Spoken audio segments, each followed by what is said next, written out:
Welcome into another edition of the 615 Sessions podcast. Been a while since we've had the opportunity to catch up, but, holiday season comes around. Everybody's schedules get a little scattered, but a big game, a must discuss with the Titans traveling up to Philadelphia on Saturday for a Sunday afternoon Week 13 game. It's going to be a fun one. You're going to hear from Bud Dupree and ESPN NFL analyst Mina Kimes on this particular game today. Quick injury updates as well that we have for you coming out of Friday's practice. But before we get to any of that, I got to remind you that the 615%, easy for me to say, I got to remind you that the 615 Sessions podcast is presented by Two Rivers Ford. They are the best in the business. There is no question. They go above and beyond to make sure that you have a fast, easy, and fun car buying experience. It's never as fun as it is right now when the 2023 models are on the lot and in stock for you to test drive, for you to take home, for you to experience for yourself what it is to be a customer at Two Rivers Ford. Their customer service is award-winning, and they are always there with you, with the non-commissioned sales staff to make sure that you enjoy what it is that you're going through as you search for your next new or pre-owned vehicle. Two Rivers Ford in Mount Juliet or online at tworiversford.com. Okay, so let's start with Titans linebacker Bud Dupree. You'll hear from Mina Kimes for a little bit right after that, courtesy of the interviews that we did on my radio show on 104.5 The Zone. Then we're going to come back and talk about some guys who are not going to be available in this game due to injury. Let's start with Bud. Man, what's happening? How y'all doing? Man, we're living well. What's the vibe like over there right now before practice? Man, vibe is good. We ready to go out here, man, and continue to get to work. It's a great week of preparation, man, going against the number one team in the NFL. So, it's always fun when you got great competition going against great players. So it's an exciting week, and also another exciting Sunday. Absolutely. So for you, what was it like to kind of get back out there, get in the mix of things? Man, it was great, man. I'm just trying to, build games like I can. Since I got here, man, I've been kind of on a bumpy road, and I just need to. It's just fun to be out there and coming back another week and being healthy again, and get back in the groove, man. And I'm excited to continue stacking days and continue to stack games, and look forward to the things ahead. So, obviously those things are beyond your control, Bud. Like nobody controls what their body is going to do at any given point. But how have you kind of managed that situation? I know it's probably similar that the ACL is a significant injury that takes some time and requires some kind of mental kind of compartmentalization as you go through that. But what's that been like for you this year? Because obviously, to deal with two different hip injuries is kind of I imagine it's got to be a giant pain. Man, for sure. So, just coming back from your ACL injury, that puts your stress in your body. A lot of conversation going on. So, within that time, man, you develop habits that's not normal, that you normally don't do, for conversation purposes. And, man, that's what brought up, my recent injuries, that I've been having. And, just kind of control the controllables like you just said, you stated. Man, I'm just going out every day just trying to be the best and, continue to do the rehab that they provide me with. Also, just doing my own rehab outside of the football facility. And, man, hopefully, knock on wood, that'll be the last little bump and bruise. No question. So I know they were happy to have you back out there, and I know you were happy to get back out there with your teammates. The Bengals, obviously, you guys did so well to hold them down, and obviously Burrow is a spectacular quarterback. Those guys are pro athletes too. They make plays when the time comes to it. But from one opponent to the next, this seems like as complete an offense, but as you guys collectively have had the opportunity to go up against. What kind of excites you about the challenge? Yeah. Man, first of all, Jalen Hurts is phenomenal right now. The O-line is doing good, so, it's another test for us defensively. Every time we get a chance to go against a dominant O-line, it's always a plus. We get to go out and compete against that aspect. But, A.J. Brown, man, him being here, man, he's going to try to play his hardest. We're excited to play against him. When you practice against someone all the time, you're probably excited to play him in the game. So we know he'll try to give us his best shot. And that'll be a fun thing to watch. So you bring up Jalen Hurts, Bud, and I was watching them a couple of different games this year, getting ready for obviously your guys' game against them. And how quickly he takes off, even when it looks like he's initially intending to drop back to pass. Like, I almost wonder, Bud, if they're telling him, "Hey, if you see space, just go," because a lot of times he's not even hitting his back foot; he just runs.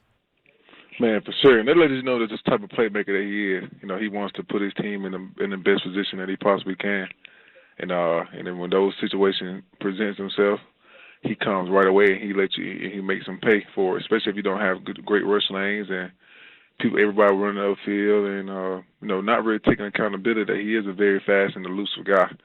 So you come in thinking he's not fast and thinking he's slipping, you can catch him, and you got another thing coming.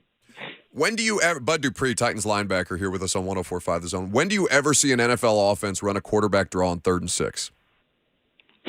Well, them. And the Ravens, saying. 2 years ago? Yeah, Them and the Ravens 2 years ago. So, man, no, that just tells you right there how much support and trust that they have in him to make those big plays in crunch time situations. So, man, hats off to him for earning that trust and earning that responsibility. And we're excited to go out here, man, and present ourselves to him, and have a great game. It'll certainly be a fun matchup, just as it was this past weekend. Titans and Eagles coming up this Sunday, a noon Central kickoff. Of course, you can hear that right here on 104.5 The Zone with Coach Mack and Mike Keith. So when it comes to stopping the run, Bud, it doesn't. I don't think it takes a doctorate to be able to understand. You either get either they're blocking things correctly and they're able to execute their run game, or you guys are doing a good enough job of shedding those blocks, disrupting, and doing your jobs to stop the run. Obviously, this past game was not a crazy performance by a team on the ground, but they were doing enough to make hay with their ground game and allow them to have a little bit of a counterpunch to what it is that Burrow and their offense likes to do. Now you have Philadelphia, who runs as a primary means for their offense to set up all the things that they do so efficiently with the pass. So for you guys, based off like maybe not necessarily just the Packers game, but you have to kind of pay attention when a team is putting up almost 360 yards on the ground that way. For sure. What kind of stands out about the different ways that they attack they approach their rushing attack? Man, like you said, you just kind of stated it up front, man. They trying to run the ball to get you off your game. They want to run the ball and make you real heavy, then they're gonna go on the edges. If you're not playing sound football, man, or trying to do your own thing out there, man, they're gonna make you pay. Those guys are, exposing people, week in and week out. And just when in those tight games, at the end of the games, they're still coming through and they're exposing guys at the end of the game. So, no, man, we just got to stay together on the field, and knowing that, the big plays that we really want to make, is going to be coming from team ball. And the more we play team ball, man, the better we'll have an opportunity on this game that we're coming out on Sunday. It's certainly a successful formula for you guys so far. Bud Dupree, kind enough to give us some of his time before he heads out onto the practice field. Thanks, Bud. Continued health and success, my guy. I appreciate it. I appreciate y'all, man. Y'all be blessed. This is as fun a schematic matchup as is on the board this weekend. In a weekend full of fantastic games, I wonder what jumps off the page to you initially when you look forward to a game like the Titans at the Eagles. Well, I had earmarked this game, I want to say actually when the Eagles are still undefeated, just because I felt like the Titans matched up with them pretty well on both sides of the ball. And I still feel that way. But I do think that there are some things that the Titans have to fix, particularly on offense, to stay competitive in this one. And then on defense, I'm very curious to hear, maybe you guys can update me on Autry's status, but I'm curious to see how they approach a matchup that's very different from the ones they faced thus far this season. You guys know this has been one of, if not the best run defenses in the NFL, but with the Eagles, having an extra runner in Jalen Hurts, it adds a different dimension, and I think could force them to make some adjustments on that side of the ball. Well, certainly, and as you mentioned, the personnel additions because I remember seeing that clip going around from NFL Live, and obviously you can watch NFL Live weekdays. They have an incredible cast. It's great discussion. They're even getting shout outs from LeBron James in their spare time. You guys are killing it right now, Mina. Thank you. I appreciate that. But with the additional, with basically Howie Roseman, I guess just somebody telling him, asking somebody, hey, who weighs 300 pounds and is still available on the free agent market? Let's go ahead and put them in the middle of the defense while we await Jordan Davis's return. The Titans' offense is such a it is a frustration for several years at this point, Mina, because they're so counterculture and they still find ways to win games anyway. And I know the thing that you have spent a lot of time discussing, no matter what their offense looks like, the ability to capitalize in the red zone has been a staple of what it is that they do. And all of a sudden we're looking around last Sunday and Cincinnati holds them over and they lose by 4 points, but the margin for error for them is just that slim. They cannot squander those opportunities if they arise against Philadelphia. And I wonder what you made of Cincinnati and the way that they were able to stop the Titans. Yeah, red zone is funny because usually it's there's a little bit of luck involved, right? Like teams who are really great in the red zone one year, it tends to regress the next year. But in the Mike Vrabel the Titans have been top 5 in red zone efficiency every year. And by the way, that's when Derrick Henry was out. They did not have a decline in their efficiency in the red zone. So it's not just Derrick Henry. So to get blanked, obviously, you're going to lose, frankly. And it's the single biggest reason why they lost against Cincinnati. And I would attribute it to a few things. Cincinnati, I thought, was actually more physical on the defensive line. Now, obviously, you guys know the Titans have been banged up on their offensive line and didn't have Ben Jones in that game. But you saw on early downs when they ran the ball, the Bengals had a ton of success, especially using those bear fronts. DJ Reader was a monster stopping the run. And then they were also really successful getting pressure without blitzing on early downs. So I think for Tennessee, what I'd like to see, and I know you guys seem to have a love-hate relationship with Todd Downing down there, is a little bit more, I would say, surprise on early down, not just in the red zone, but more generally some tendency breakers. I think over the last few weeks, you've seen a couple of those young pass catchers, Traylon Burks and Chigaquanko. I'm saying his name right? Okonkwo. Okay, so I'm really high on him. That dude just comes down with the football. So I feel like, you're starting. It looked like such a weakness on this team, but actually in recent weeks, you're seeing, hey, these pass catchers are pretty dang good, and I'd like to see them get more involved on early downs.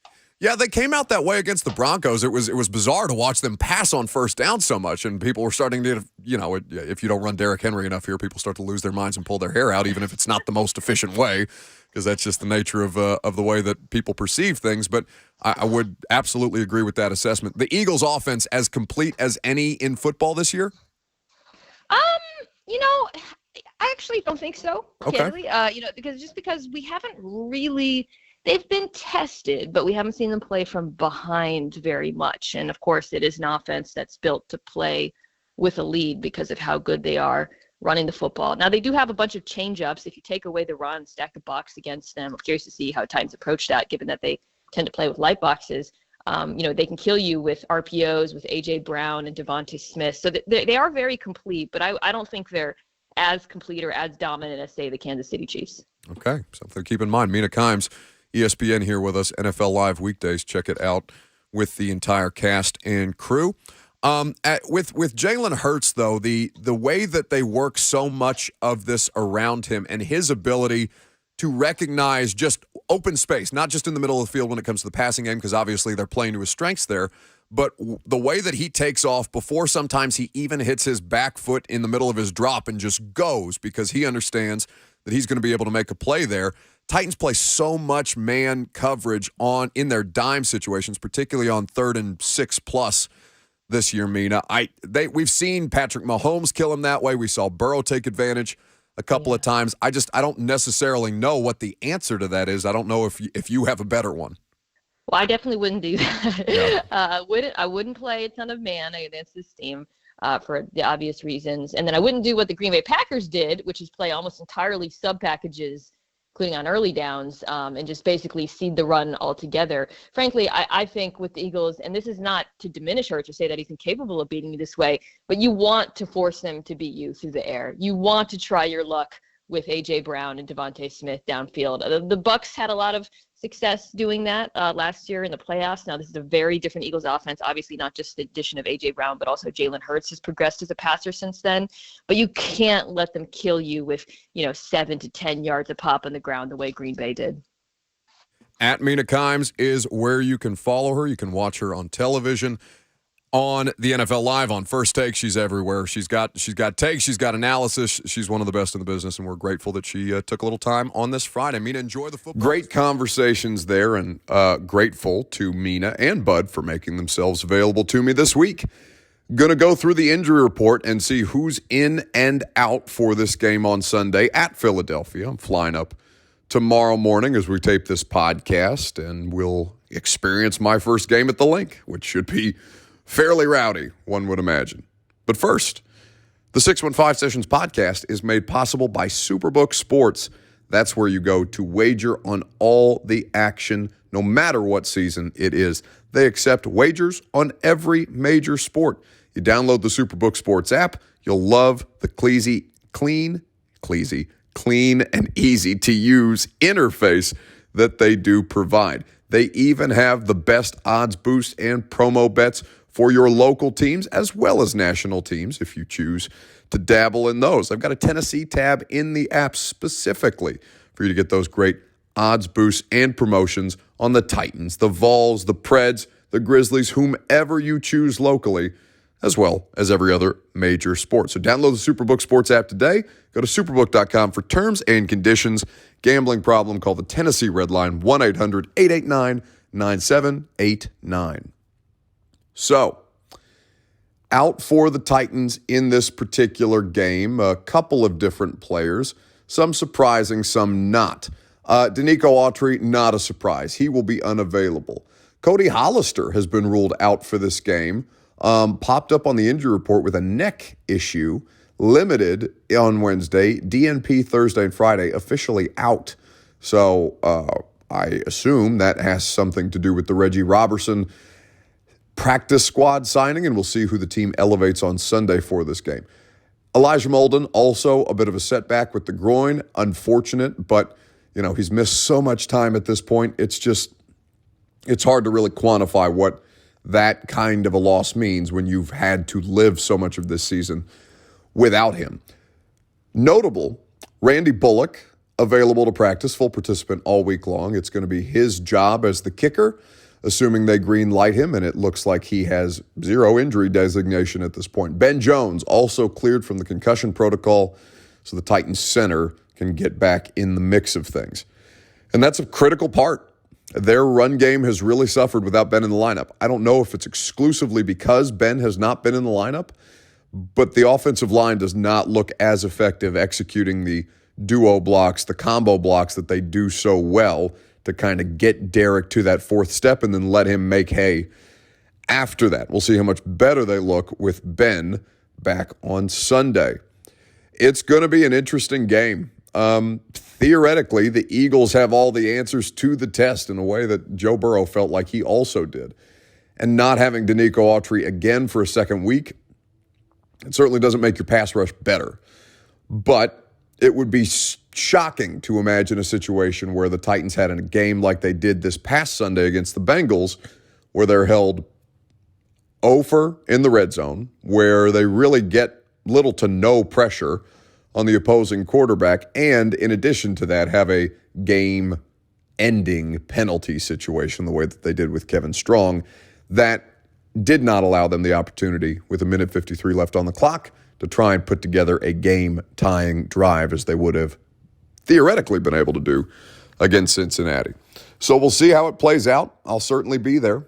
Titan game day morning. We'll get started with you at 8 a.m. Central Time. And then, of course, I'll be on Titans Radio for the Lee Company Countdown to Kickoff with Blaine Bishop and Mickey Ryan, wherever you get your Titans radio coverage. Have a spectacular weekend. Enjoy the football, and I'll talk to you next Friday right here on the 615 Sessions podcast.